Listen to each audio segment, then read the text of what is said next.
Hi there, Miss Nicole here. Today we're going to be reading Stella Brings the Family, written by Miriam B. Schiffer, illustrated by Holly Clifton Brown. Read with permission from Chronicle Books. With a hug goodbye, Stella dashed to her cubby and raced to her spot. Mrs. Abbott had a surprise for the class.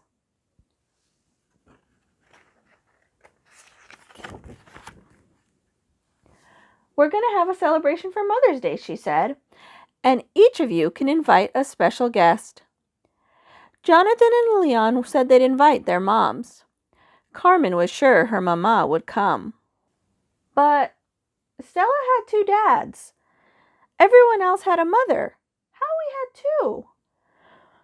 Stella would be the only one without a mother at the Mother's Day party. That afternoon, Stella and her clay stared at each other. The next day, Stella worried about the party when she should have been worrying about other things.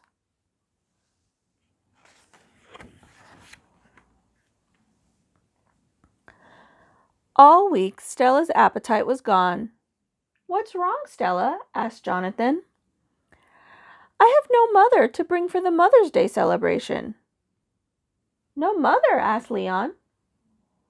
"But who packs your lunch like my mom does for me?" "Daddy knows just what I like," said Stella. "The problem isn't lunch. It's that I have no mother to bring for the Mother's Day party."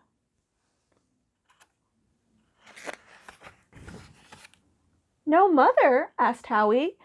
"But who reads you bedtime stories like my mothers do for me?"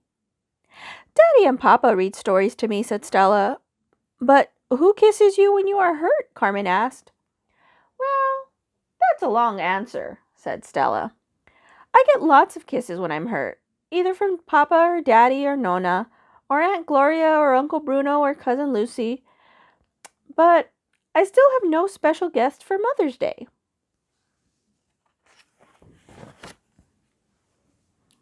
Jonathan asked, "Why don't you invite them all?"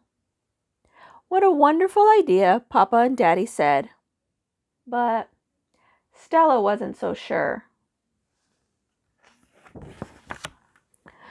Soon the children were crafting invitations, decorating, and preparing gifts. Stella worked harder than everyone.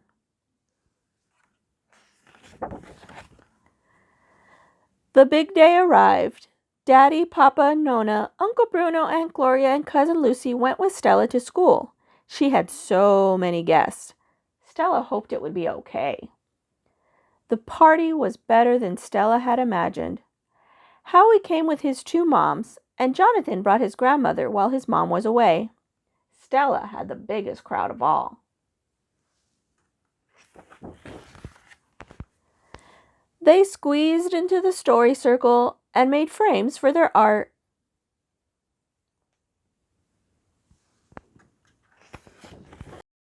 Stella thought the day was turning out fine.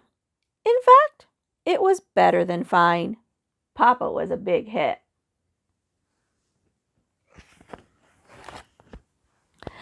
Later that day, Mrs. Abbott was worn out.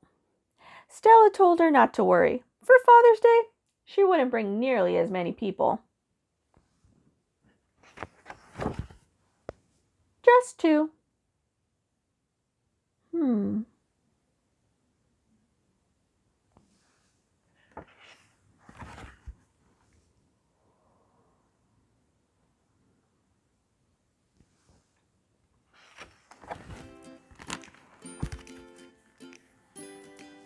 That was Stella Brings the Family, written by Miriam B. Schiffer, illustrated by Holly Clifton Brown.